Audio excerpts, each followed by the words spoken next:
nous asseoir dans la présence de Dieu. Merci les chantres. La volonté de Dieu est que son règne vienne. La volonté de Dieu est que les ténèbres soient dissipées.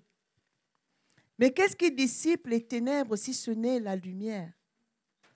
Les ténèbres de ce monde ne peuvent être dissipées que par la lumière des enfants de Dieu. C'est pour cela que le Seigneur dit que nous sommes le sel de la terre et la lumière du monde. Et il nous dit que le monde est dans les ténèbres. Alors nous sommes là pour l'éclairer. Lorsque nous disons au Seigneur que ton règne vienne, mais comment le règne d'un roi s'établit? Nous avons chanté depuis ce matin, Seigneur, règne, règne. Le règne d'un roi s'établit comment?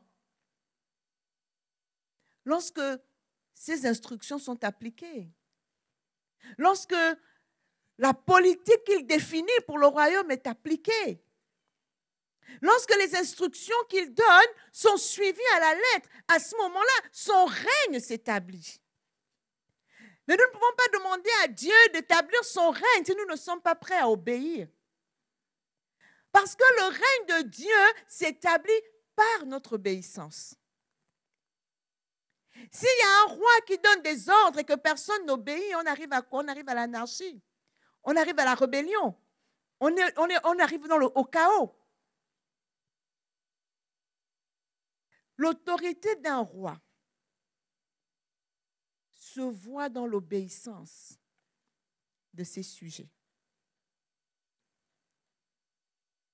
L'autorité, avoir de l'autorité, c'est lorsque vous dites des choses et que ceux sur qui vous avez autorité reconnaissent le bien fondé de ce que vous dites et obéissent promptement, avec joie.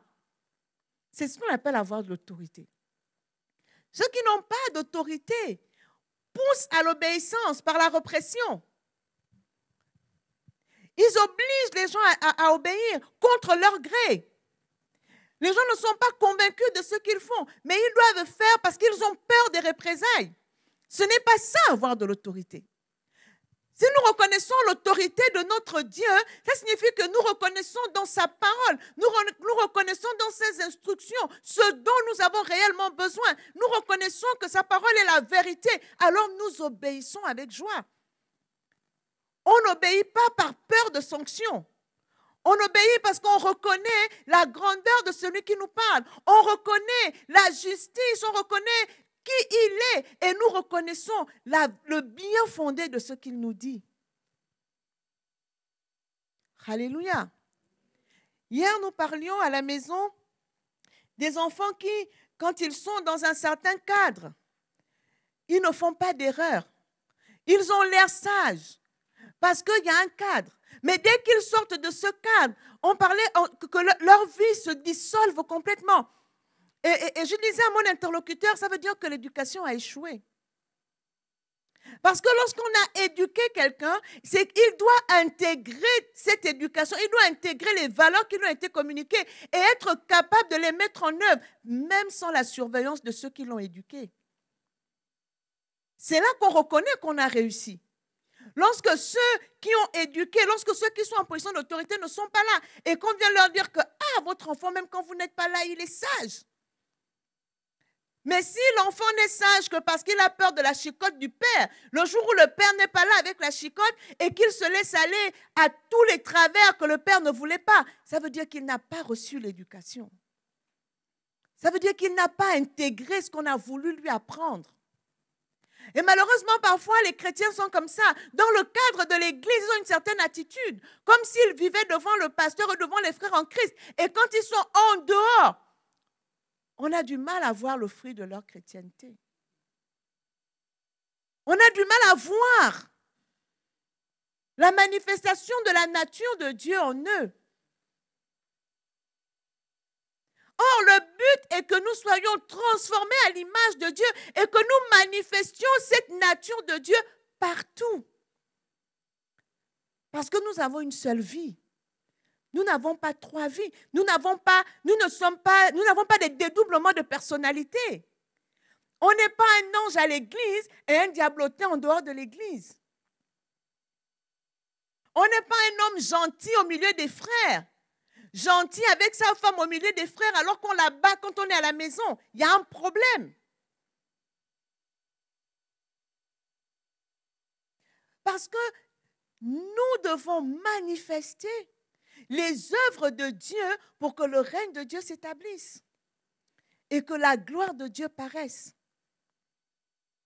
Alors ce que Dieu fait au travers de sa parole, il ne fait pas que nous instruire, il nous éduque. Il nous éduque. Vous savez, souvent on dit, la conversion ne refait pas l'éducation. Moi j'ai envie de dire, si, la conversion refait l'éducation. Mais il y en a pour qui ce sera un peu plus facile parce que quand ils viennent à Christ, ils ont déjà un minimum de base qui leur a été inculqué. Et il y en a d'autres qui arrivent et qui n'ont aucune base. Mais le Seigneur nous rééduque pour que nous ayons l'identité des citoyens de son royaume. Parce que c'est en ayant cette identité que nous pouvons lui obéir et en lui obéissant, son règne s'établit. D'abord dans nos vies, et ensuite, dans tout ce que nous touchons, dans tout ce qui nous appartient. Lorsque nous disons, Seigneur, que ton règne vienne, parfois nous avons le sentiment que l'impression que ce règne va venir tout seul ou que d'autres vont travailler pour que le règne de Dieu vienne, mais pas moi. Je ne suis pas concernée. C'est comme si le règne de Dieu, c'est comme une tempête ou une tornade ou une pluie qui va tomber. Ça ne dépend pas de moi. Mais ce n'est pas la vérité. Le Seigneur a dit, quand nous prions, nous devons dire que ton règne vienne et ensuite que ta volonté soit faite sur la terre. Qui fait la volonté de Dieu sur la terre? Si ce n'est celui qui est en train de prier.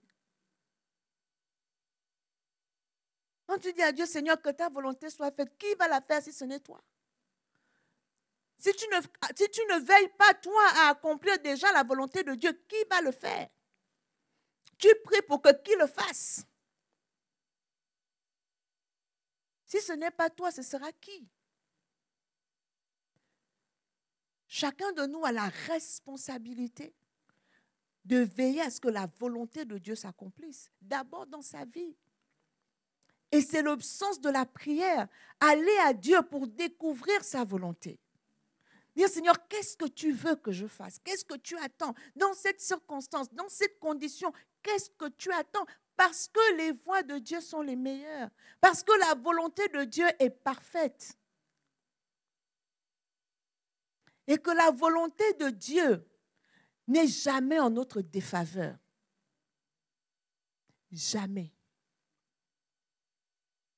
Même si on passe par le désert le plus chaud, même si on passe par la tempête la plus terrible, si c'est la volonté de Dieu qu'on passe par là, c'est que cela est à notre avantage. Et c'est pour cela que la Bible peut dire que toute chose concourt au bien de ceux qui aiment Dieu et de ceux qui sont appelés selon ses desseins. Lorsque vous avez compris ça, plus rien ne peut vous ébranler. Vous regardez dans chaque situation que vous traversez. À travers ces situations, vous cherchez simplement la volonté de Dieu. Vous cherchez à voir qu'est-ce que Dieu veut vous dire. Vous cherchez à voir qu'est-ce que Dieu veut vous communiquer. Vous cherchez qu'est-ce que Dieu veut vous apprendre. Alors la situation ne devient pas pour vous une occasion de chute. La situation ne devient pas pour vous un sujet de lamentation, mais la situation devient pour vous un sujet de gloire, un sujet de louange, un sujet d'intercession, un sujet de prière. Seigneur, cette situation qui s'est levée contre moi, je ne la comprends pas. Mais parce que je sais que ma vie est en règle avec toi, tu as certainement ta main derrière ce qui se passe. Alors Seigneur, je veux retenir ce que tu as à me dire. Je veux retenir ce que tu as à me dire. Il y a un cantique que j'ai découvert, qu'on m'a fait découvrir sur YouTube. C'est vrai qu'elle chante avec ses paroles, mais j'ai beaucoup aimé ce chant. Ce chant dit, il y a Dieu dedans. Et elle dit, il y a Dieu dans la situation que tu traverses. Elle dit, les difficultés par lesquelles tu passes, ce n'est pas toujours, ce n'est pas la malédiction. Ce n'est pas quelqu'un qui te maudit. Ce n'est pas forcément, même si le diable soulève les tempêtes, elle dit, mais il y a Dieu dedans parce qu'il veut tirer sa gloire. dans la situation que tu vis. Alors cherche à voir Dieu dans ta situation. Cherche où est Dieu dans ta situation. La dernière fois que j'ai prêché ici, j'ai parlé, le thème c'était quelles sont tes valeurs. Et je vais continuer ce message ce matin, mais je l'ai appelé nos valeurs. Parce que voyez-vous, quand on éduque un enfant, on lui communique des valeurs.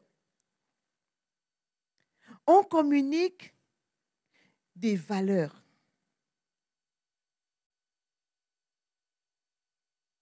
Et les valeurs sont plus importantes que l'argent. Bien aimé, le travail est une valeur. Quand vous avez appris à votre enfant à travailler, vous lui avez laissé plus que de l'argent. Mais si vous lui laissez de l'argent que vous n'avez pas appris à travailler, avec votre argent, il redeviendra pauvre. Parce qu'il ne sait pas travailler. Parce que c'est le travail qui procure l'abondance. Mais si vous lui avez appris à travailler, il saura partir de zéro et amasser ce qu'il doit amasser. Parce que vous lui avez appris à travailler. Les valeurs sont plus importantes que tout. Et la dernière fois, je nous avais parlé donc de ce verset de 2 Timothée 3 qui est donc notre verset de l'année, notre pensée de l'année. Toi, 2 Timothée 3, 14, toi demeure dans les choses que tu as apprises et reconnues certaines, sachant de qui tu les as apprises. C'est ça la finalité de l'éducation. On apprend des choses. Et lorsqu'on a appris des choses, on demeure dans ces choses, peu importe là où on se trouve. Que papa et maman soient là ou pas, on demeure dans ce qu'on a appris. On demeure dans ce qu'on a appris. Et c'est pour ça que j'aime toujours rappeler que la meilleure éducation, c'est par l'exemple.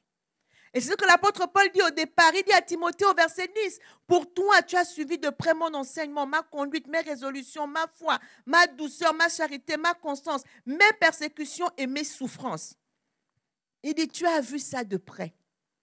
Tu as été avec moi. Et parce que tu as vu ça, tu as appris des choses. Et ces choses que tu as appris de moi, c'est dans ces choses-là que tu dois demeurer ferme. Tu dois demeurer ferme parce que tu sais de qui tu les as reçus. Tu as tout suivi de près. Et le Seigneur veut que nous demeurions fermes dans les choses que lui nous apprend. Et ça, quel que soit l'endroit où on se trouve. Parce que être chrétien, c'est une nature. Ce n'est pas un manteau que l'on revêt. Ce n'est pas une veste que l'on enlève dans certaines circonstances. C'est une nature profonde que l'on revêt de l'intérieur par le Saint-Esprit. Et c'est pour cela que ce que l'Esprit de Dieu produit en nous, ça s'appelle le fruit. Parce que le fruit, c'est le résultat de quelque chose qui vient de l'intérieur vers l'extérieur. Le fruit d'un arbre, c'est le résultat de ce que l'arbre, de la sève brute que l'arbre a tirée dans le sol par les racines, qui est montée jusqu'aux feuilles. Et au niveau des feuilles, il y a eu la photosynthèse qui s'est réalisée. Et puis la fleur est apparue. Et ensuite, la fleur, il y a les organes mâles, les organes femelles qui vont se féconder. Ça va donner un fruit. Ça vient de l'intérieur. Ça vient de ce que l'arbre est. Le fruit ne peut pas être différent de ce qu'est l'arbre. Parce que le fruit, c'est le résultat du travail que l'arbre fait à l'intérieur. Personne ne voit ce qui est en train de se passer. Mais à un moment donné, on voit seulement le fruit. Et c'est la même chose que l'Esprit de Dieu fait en nous. Par la parole de Dieu que nous recevons. Par la parole de Dieu, la Bible nous dit c'est le pain de vie. C'est de la nourriture. Elle nous nourrit comme la sève brute. L'eau et les sels minéraux nourrissent la plante. La parole de Dieu nous nourrit. Le Saint-Esprit que l'on symbolise aussi par l'eau nous arrose. Et à l'intérieur de ça, ça produit un fruit qui paraît. Le fruit de l'Esprit. Et la Bible nous dit que ce fruit, c'est l'amour, la paix, la joie, la bonté, la douceur, la bénignité, la tempérance, La maîtrise de soi. Le diable peut tout imiter. Il imite même le parler en langue. La Bible dit qu'il se transforme en ange de lumière. Le diable imite même les miracles. Une chose que le diable ne peut jamais imiter, c'est le fruit de l'esprit. Il ne peut pas le produire. Parce que la Bible dit qu'il est menteur dès le commencement. Quand il ment, il parle de son propre fond. Donc, il ne peut pas produire la vérité. Il ne peut pas produire l'amour. Il ne peut pas produire la joie. Il ne peut pas produire la bonté. Alors, si nous pensons que nous allons voir Dieu à travers des manifestations extérieures, nous sommes sur le point de nous faire rouler. Parce que la Bible dit d'ailleurs que l'Antéchrist, quand il viendra, il fera des miracles, au point de séduire même les élus. Mais ce qu'il ne peut pas produire, c'est le fruit de l'esprit. Les valeurs que Dieu met en nous.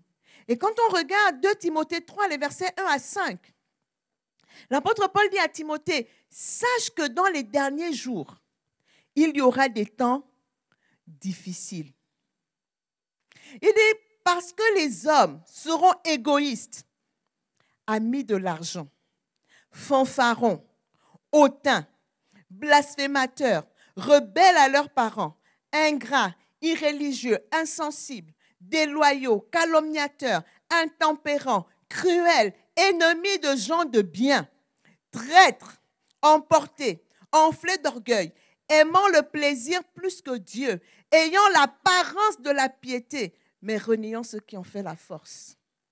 Et l'apôtre Paul dit à Timothée, éloigne-toi de ces hommes-là. Et quand il lui dit éloigne-toi, ça veut dire que c'est des personnes qui étaient dans son environnement. Ce sont des personnes qui n'étaient pas loin de lui. Parce que tu ne t'éloignes pas de quelqu'un qui est déjà loin. Tu t'éloignes de quelqu'un que tu côtoies régulièrement.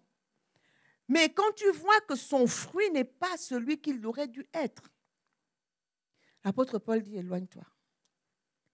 Et ce texte, il est à mettre en relation avec le texte de 1 Corinthiens 5. Les versets 9 à 11, où l'apôtre Paul justement dit aux Corinthiens, ce que je vous ai commandé, ce n'est pas de ne pas avoir de relation avec les gens du monde. Sinon, il vous faudrait sortir du monde. Ce n'est pas ce que je dis. Il dit, ce que je vous ai commandé, c'est de ne pas avoir de relation avec quelqu'un qui, se nommant frère, est débauché, cupide, idolâtre, calomniateur, outrageux. Il dit, je vous commande de ne même pas manger avec un tel homme. Ôtez le méchant du milieu de vous. Et c'est ce qu'il redit ici à Timothée, en fait. Quand il lui dit, les gens seront comme ça, parce qu'il lui dit bien, aimant le plaisir plus que Dieu. Donc, c'est des personnes qui aiment quelque part Dieu, mais ils aiment le plaisir plus que Dieu. Donc, c'est des gens qui côtoient la chose spirituelle, puisqu'ils ont l'apparence de la piété, mais renient ceux qui en font la force. Ils ont toutes les mimiques du chrétien pentecôtiste. Ils vont à l'église le dimanche en costume cravate avec la Bible. Ils lèvent les mains, alléluia. Mais qu'est-ce qui fait la force de la piété? C'est le fruit que nous portons. C'est quelqu'un de pieux. La piété, c'est un respect profond pour la chose de Dieu. Et donc, ce respect profond se traduit par l'obéissance. La force de la piété réside dans l'obéissance à Dieu. Tout le reste n'est qu'apparence. C'est pourquoi l'apôtre Paul dit, ces gens-là, ils ont l'apparence de la piété, mais ils renient ce qui en fait la force. Ils renient ce qui en fait la force. Et je voulais qu'on regarde chacun de ces termes pour bien les comprendre. L'apôtre Paul lui dit, les hommes seront égoïstes. C'est quoi quelqu'un d'égoïste? C'est quelqu'un qui a un attachement excessif porté à lui-même et à ses intérêts au mépris des intérêts des autres. C'est ça l'égoïste. Quelqu'un qui a un attachement excessif porté à soi-même et à ses intérêts, au mépris des intérêts des autres. Moi d'abord. Moi. Qu'est-ce que je gagne?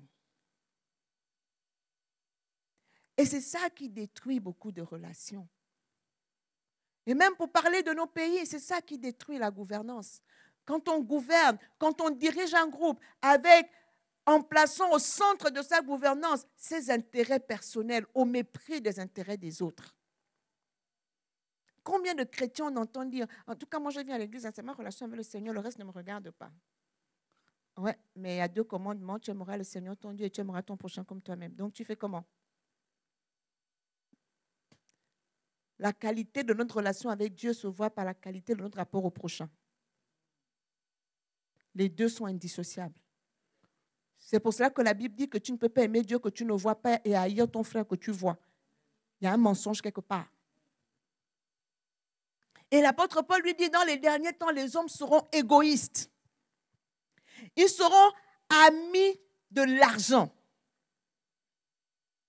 La Bible dit l'argent répond à tout.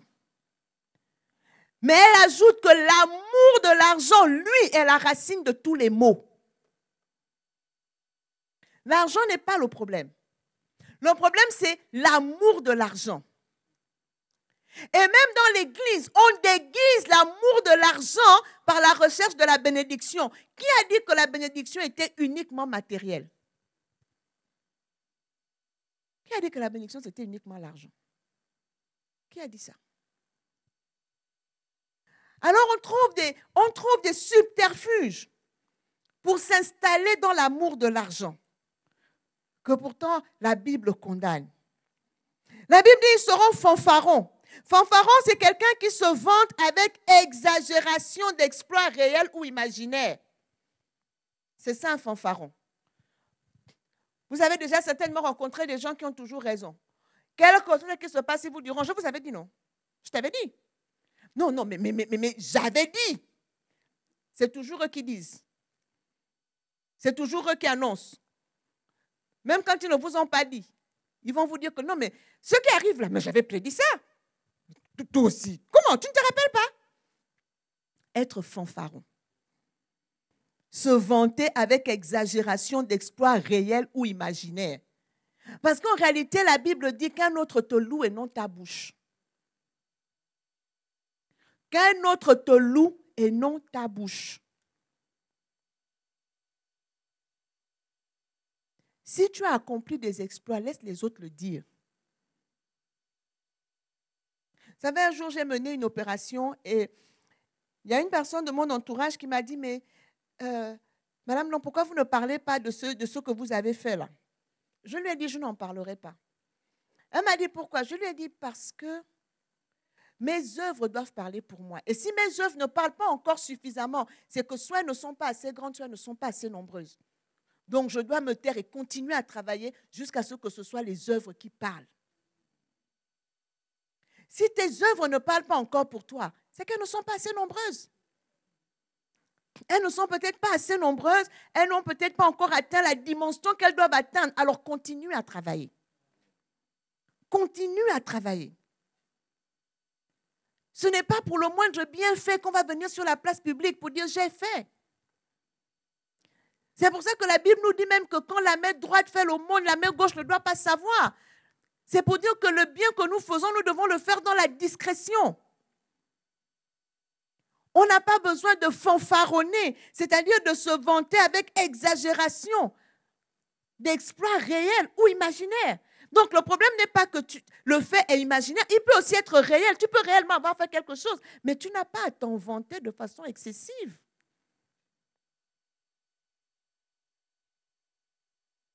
L'apôtre Paul dit dans Galates 6, je crois que c'est le verset 7, il dit que chacun, je vais le dire en version Alfred Cohen, parole vivante. Il dit que chacun juge et contrôle son propre comportement. S'il y trouve quelques aspects louables, que ce soit pour sa satisfaction personnelle et qu'il n'en fasse pas état devant les autres.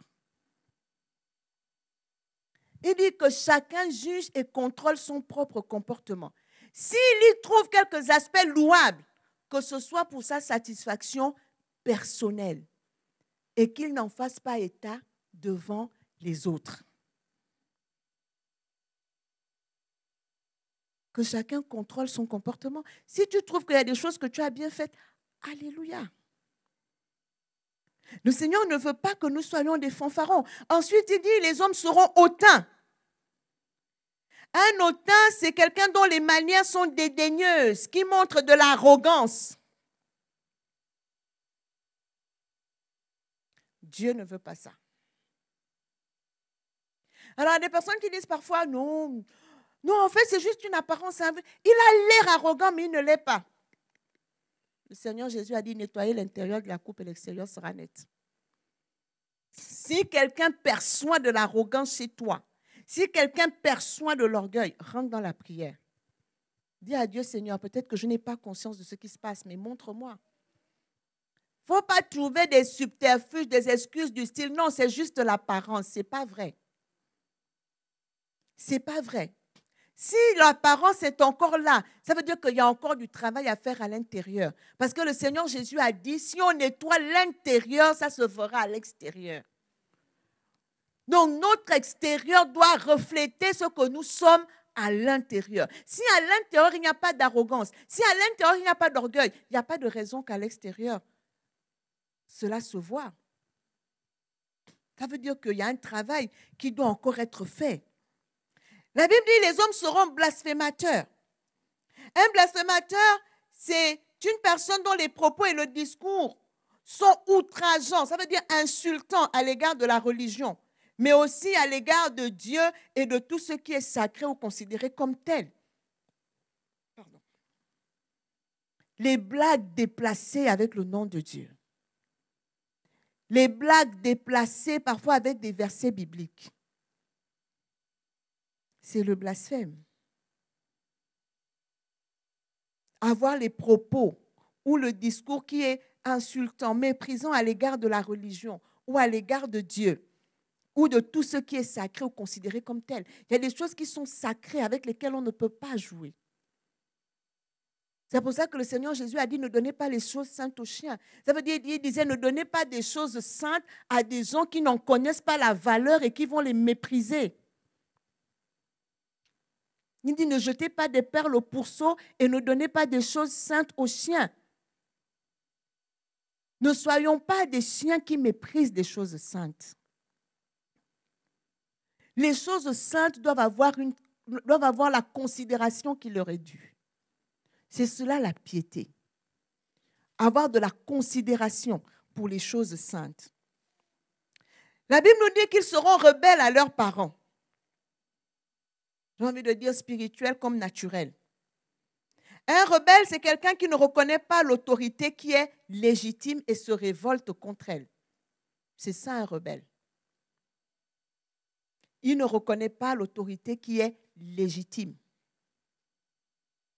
Et il se rebelle contre cette autorité légitime. La Bible continue en disant, ils seront ingrats. Oh, l'ingratitude. Un ingrat, c'est quelqu'un qui n'est pas reconnaissant. Quelqu'un qui ne sait pas considérer le bien qu'on lui fait. Quelqu'un qui estime que le bien qu'on lui fait, comme un jour quelqu'un nous a dit, ce n'est pas à moi qu'ils ont fait ça, c'est au Seigneur, donc je n'ai pas à leur dire merci. Dans les derniers temps, les hommes seront ingrats. Ce que je suis en train de nous dire, bien-aimés, c'est que tout ce que je suis en train de décrire, c'est ce que nous ne devons pas être. Nous devons être l'opposé de tout ce que je suis en train de dire. Nous ne devons pas être égoïstes, pas être amis de l'argent, ni hautains, ni blasphémateurs, ni rebelles, ni ingrats. Et d'ailleurs, le Seigneur, Dieu dit dans le psaume 50, verset 21, « Celui qui m'offre la reconnaissance me glorifie. » Celui qui m'offre la reconnaissance me glorifie. Et plusieurs fois dans la Bible, il est écrit, soyez reconnaissants. Vous savez, un jour, le Seigneur m'a rappelé ce verset de Hébreu qui dit, si ton ennemi a faim, donne-lui à manger. S'il a soif, donne-lui à boire.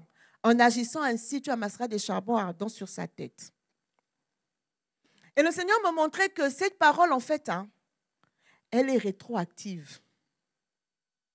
Ça veut dire que si un jour quelqu'un t'a fait du bien, si un jour quelqu'un t'a donné de l'eau et que tu te retournes contre cette personne, tu as des charbons ardents sur ta tête. Tu as des charbons ardents sur ta tête. C'est pour ça que David, le roi David, lorsque Saül est devenu fou et que Saül a décidé de le tuer, lorsque David a dit « je ne peux pas lever la main sur Saül », ce n'était pas seulement parce que pour lui, Saül était loin de Dieu. Il n'y avait pas que ça. Relisez le texte. David va dire à Joab qui lui disait « Saül est à ta portée, tue-le ». Il dit non. Il dit « cet homme n'a pas toujours été fou. Il n'a pas toujours été comme ça. Et quand il était dans son bon sens, il m'a traité comme un fils. J'ai mangé à sa table. Il est le père de mon meilleur ami. Il est le père de mon épouse. Si lui veut me tuer, moi je ne peux pas le tuer. Parce que si je fais du mal à Saül, ce n'est pas seulement à Saül que je fais du mal à son fils qui est mon ami et à sa fille qui est ma femme. Alors je ne peux pas. Nous n'avons plus ce genre d'attitude. Nous n'avons plus ce genre d'attitude.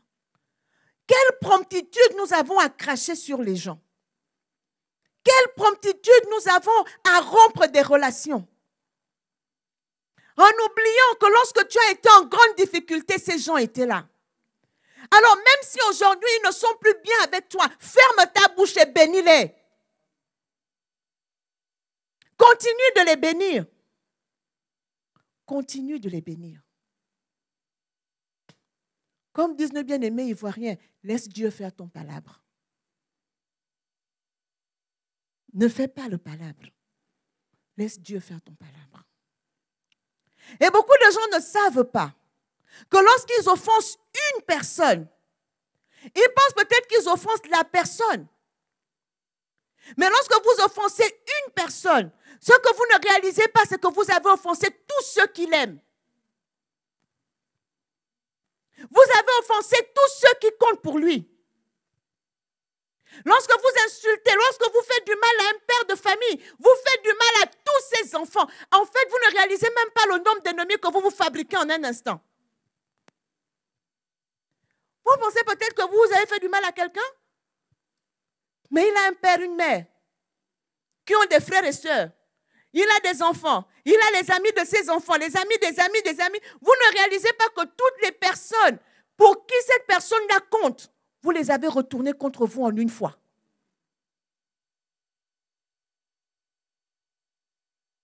En une fois. Et vous avez même retourné Dieu contre vous. Parce que la Bible dit qu'il est de la justice de Dieu de rendre l'affliction à qui nous afflige. Il n'a pas dit qu'il rend l'affliction quand c'est un païen qui afflige. Il dit qu'il est de la justice de Dieu de rendre l'affliction à qui nous afflige. Donc, si vous vous mettez en position de celui qui afflige les autres, Dieu vous rendra l'affliction. La parole de Dieu est vraie. Ça aussi, c'est la parole de Dieu. La parole de Dieu, ce n'est pas seulement dire que Jésus guérit les malades. Si nous avons des attitudes qui affligent les autres, Dieu nous affligera. Les hommes seront ingrats. L'ingratitude grandit dans le monde. Mais il ne doit pas en être ainsi pour nous. Si un jour quelqu'un vous a fait du bien, soyez reconnaissant. Soyez reconnaissant. Apprenez à garder une image positive des gens. Je ne suis pas en train de dire que si quelqu'un vous a fait du bien hier et qu'il se transforme et qu'il vous fait du mal, continuez de rester à ses côtés. Non. David a pris ses distances avec Saül parce que Saül voulait le tuer. Il n'était pas question de se laisser tuer par Saül au motif qu'on est reconnaissant. Ce n'est pas ce que je dis. Mais dans sa fuite, dans son cœur, Saül a gardé la place qu'il avait. Il ne l'a pas haï. Il ne l'a pas détesté. Il n'était pas aigri. Et lorsqu'il apprend la mort de Saül et de Jonathan, David pleure sincèrement. Et il dit comment des héros sont-ils tombés.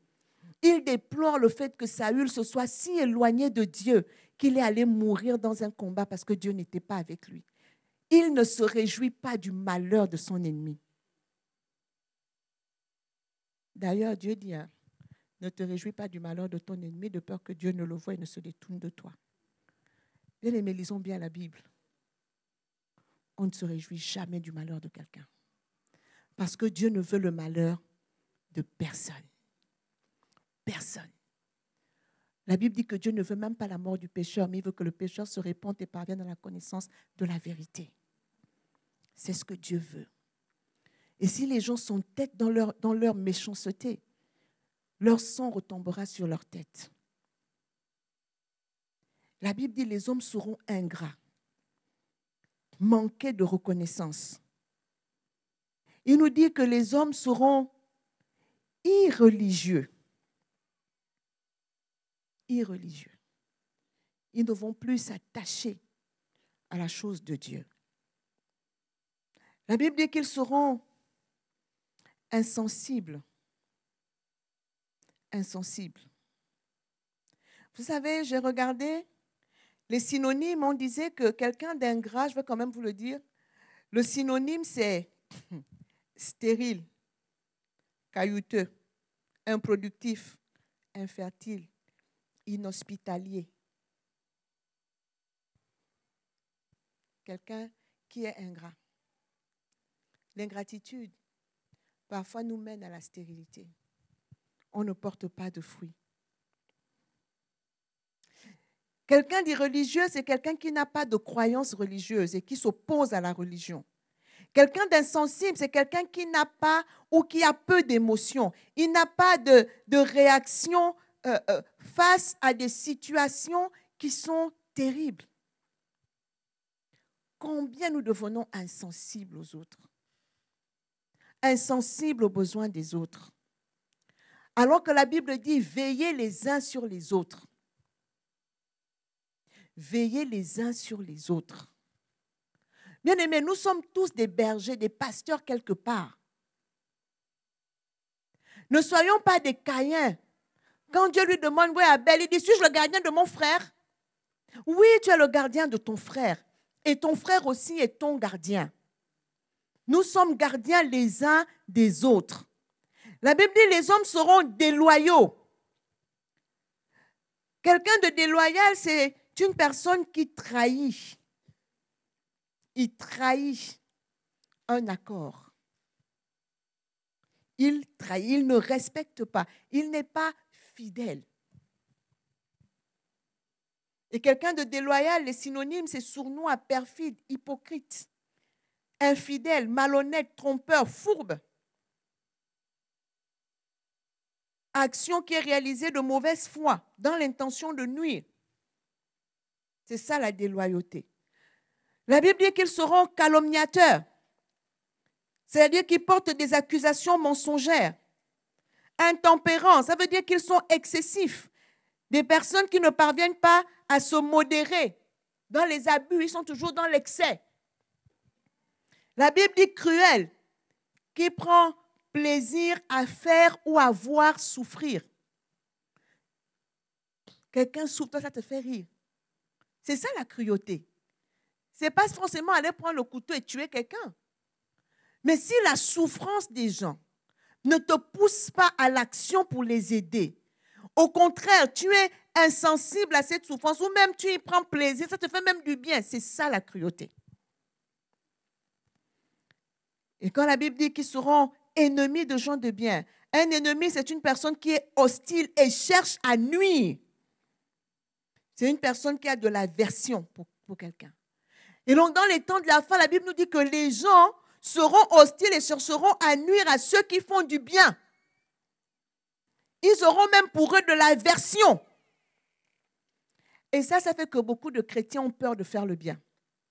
Ils ont peur de se positionner en faveur de la justice parce qu'ils craignent plus la haine des hommes que la volonté de Dieu.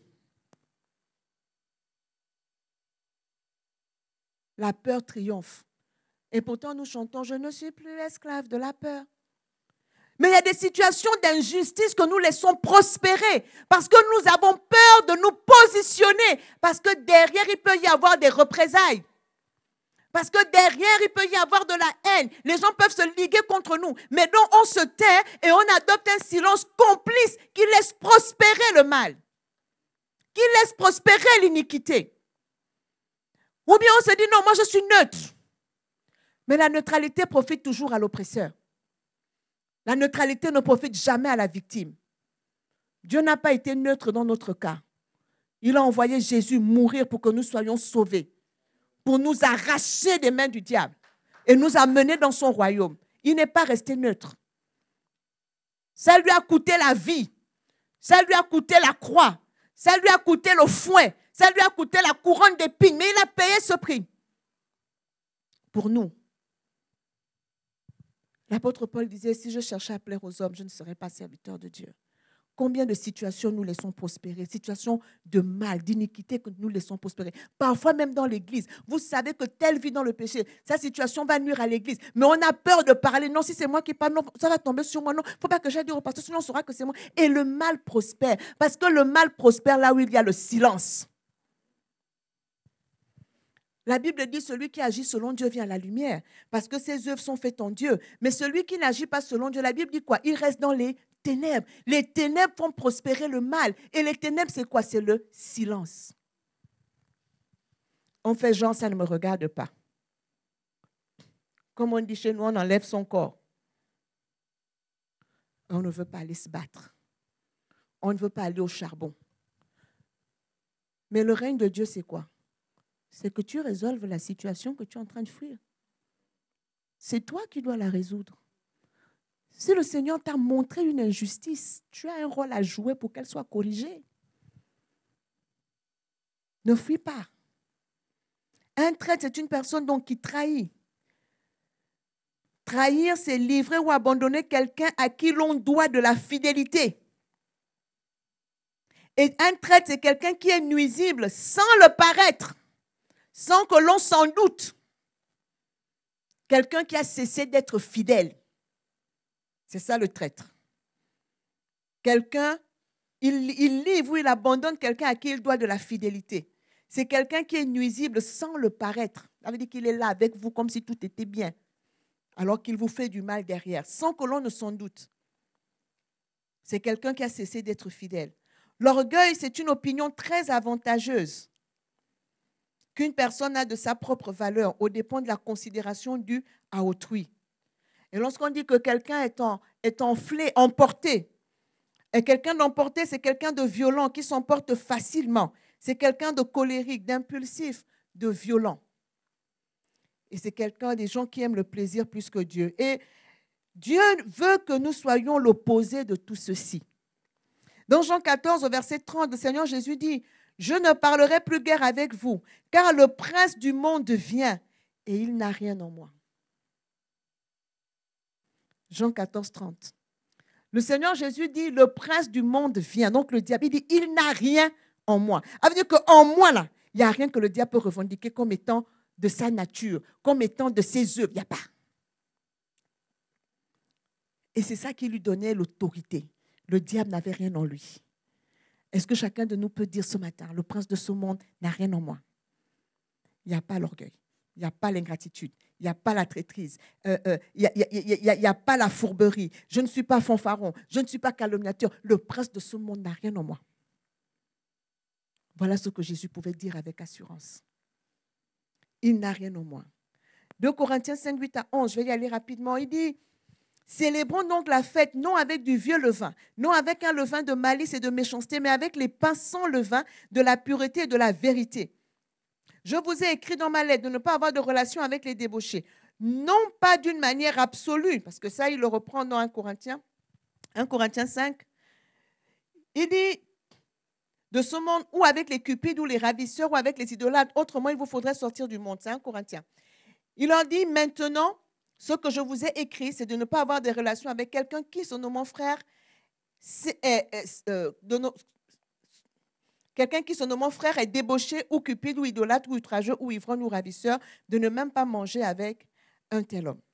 Et il dit, le verset qui m'intéresse ici, le verset 8, pardon, il dit que nous devons célébrer la fête, non pas avec du vieux levain, non avec un levain de malice et de méchanceté, mais avec les pains sans levain de la pureté et de la vérité. Et vous savez qu'un peu de levain fait lever toute la pâte en fait. Ça signifie quoi? Ça signifie que si on laisse prospérer un tout petit peu de méchanceté, ça va pourrir tout le monde. Ça va pourrir la communauté. C'est pour ça que chacun de nous doit faire preuve de vigilance. Et la Bible nous dit que nous devons veiller à ce qu'aucune racine d'amertume ne pousse et ne donne des rejetons. Cette année, nous avons dit, c'est l'année de la responsabilité. Nous sommes tous responsables de la communauté que nous formons. Nous sommes tous responsables de nos familles. Donc, nous ne pouvons pas laisser prospérer le mal. Nous ne pouvons pas laisser un peu de levain et tourner le dos et fermer les yeux et se dire que ça ne m'atteindra pas. Le peu de levain, là, il va faire lever toute la pâte. Et personne ne sera épargné. C'est pour ça que nous devons prendre nos responsabilités. Ce que le Seigneur va travailler chez nous cette année, ce que nous sommes de l'intérieur. Ces choses que tu as apprises, demeure dedans. Demeurer dedans, c'est les vivre, c'est les manifester, l'éducation que Dieu te donne. Et ce matin, le Seigneur nous a parlé de valeur, de la gratitude, la reconnaissance, la fidélité. Vous prenez tout ce texte, vous prenez le contraire de cela, c'est ce que nous devons être. Dans Michée 6, les versets 6 à 8, pour finir, le peuple d'Israël avait péché devant Dieu. Et Michée qui se présente devant Dieu dit, « Avec quoi me présenterai-je devant l'Éternel pour m'humilier devant le Dieu très haut? Me présenterai-je avec des holocaustes, avec des veaux d'un an? L'Éternel agréera-t-il des milliers de béliers, des myriades de torrents d'huile? Donnerai-je pour mes transgressions mon premier-né, pour le péché de mon âme, le fruit de mes entrailles? » Pardon. Il demande à Dieu, j'ai péché. Mais qu'est-ce que je vais faire pour me faire pardonner? Je viens avec quoi? Est-ce qu'il faut que j'amène à Dieu les veaux, les béliers? Est-ce qu'il faut même que je donne le fruit de mes entrailles pour que Dieu me pardonne? Dieu va lui répondre au verset 8. Au verset 8, Dieu lui dit, « On t'a fait connaître aux hommes ce qui est bien. Et ce que l'Éternel demande de toi, c'est que tu pratiques la justice, que tu aimes la miséricorde et que tu marches humblement avec ton Dieu. » Ça là, c'est au-dessus des bœufs, des béliers, de tout autre sacrifice que l'on peut faire. On t'a fait connaître aux hommes ce qui est bien. Et ce que l'Éternel demande de toi, c'est que tu pratiques la justice, que tu aimes la miséricorde et que tu marches humblement avec ton Dieu. Voilà ce que l'Éternel attend de nous. Que nous puissions pratiquer la justice, que nous puissions aimer la miséricorde. Et il dit, vous savez ce que j'ai dit, je préfère la miséricorde au sacrifice.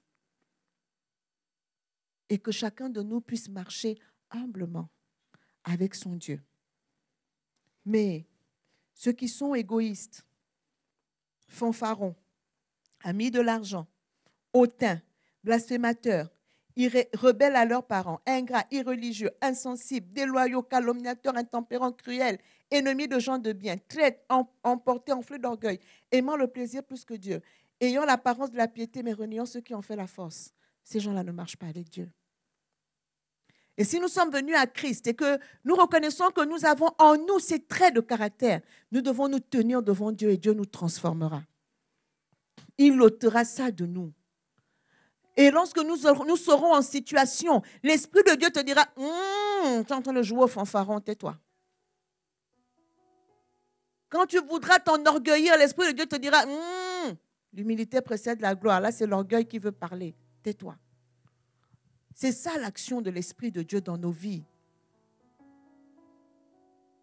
Nous transformer de l'intérieur et nous faire porter le fruit de l'Esprit. Nous inculquer des valeurs. Ces valeurs qui nous portent et qui nous permettent d'agir en toutes circonstances. Quel que soit l'endroit, quel que soit le milieu dans lequel on se trouve, on fera la différence. C'est ce qui fait qu'on reconnaisse que tu es un enfant de Dieu, parce que tu as un comportement, parce que tu as un fruit qui abonde dans ta vie.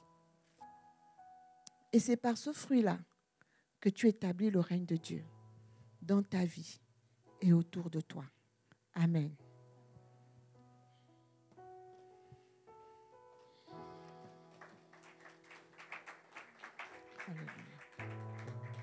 Nous allons prier et nous présenter au Seigneur. Alléluia. Oh, merci Seigneur pour ta parole.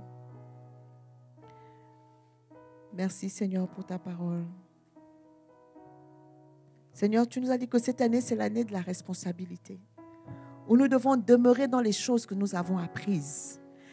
Nous en avons déjà apprises et nous allons continuer d'en apprendre. Mais nous voulons demeurer fermes dans ton enseignement. Nous voulons manifester tes valeurs. Les valeurs qu'on ne retrouve plus dans ce monde, des valeurs qui sont devenues rares dans ce monde. Mais nous voulons être des témoins qui montrent que dans ce monde, on peut encore être fidèle. Dans ce monde, on peut être loyal. Dans ce monde, on peut être reconnaissant. Dans ce monde, non, on peut ne pas être calomniateur. Que dans ce monde, on peut avoir une réelle piété, une réelle considération des choses de Dieu. Que notre attachement à Dieu, ce n'est pas de l'apparence, mais c'est en esprit et en vérité que nous t'adorons et te servons. Seigneur, nous voulons être de ceux-là qui témoignent que tu es vivant. Par la qualité de nos vies, par les changements, par les transformations que tu opères en nous chaque jour. Pour que ta volonté soit faite dans nos vies. Pour que ta volonté soit faite dans notre Église. Que ta volonté soit faite dans nos familles, dans notre nation. Parce que Seigneur, nous prenons nos responsabilités. Oh Seigneur, merci pour ta parole ce matin. Nous nous remettons à toi. Dis quelque chose au Seigneur ce matin. Si tu reconnais que Dieu t'a parlé, prends une résolution, c'est-à-dire une ferme décision. Une ferme décision. Dis à Dieu quelque chose. Tu as peut-être gâché des relations, tu reconnais que tu as offensé des personnes qui t'étaient chères ou des personnes qui comptaient sur toi. Peut-être parce que tu as été égoïste. Tu as manqué de loyauté. Tu as peut-être fait preuve de trahison. Tu peux répandre ton cœur devant le Seigneur ce matin. Le Seigneur est le réparateur de brèches. Il est capable de réparer. Il est capable de t'aider à réparer. Alléluia. Oh, Éternel des armées, merci pour l'œuvre de ton esprit dans les cœurs ce matin. Nous voulons que tu règnes en nous. Nous voulons que par ton esprit, tu éclaires les coins et les recoins de nos âmes. Seigneur, pour que nous puissions extirper ce qui n'est pas de toi. Pour laisser libre cours aux fruits de l'esprit. Pour laisser libre cours aux valeurs que tu veux, Seigneur, nous inculquer par l'éducation que tu nous donnes. L'éducation de ton royaume, l'éducation des enfants de Dieu. Fais-nous grâce, Seigneur.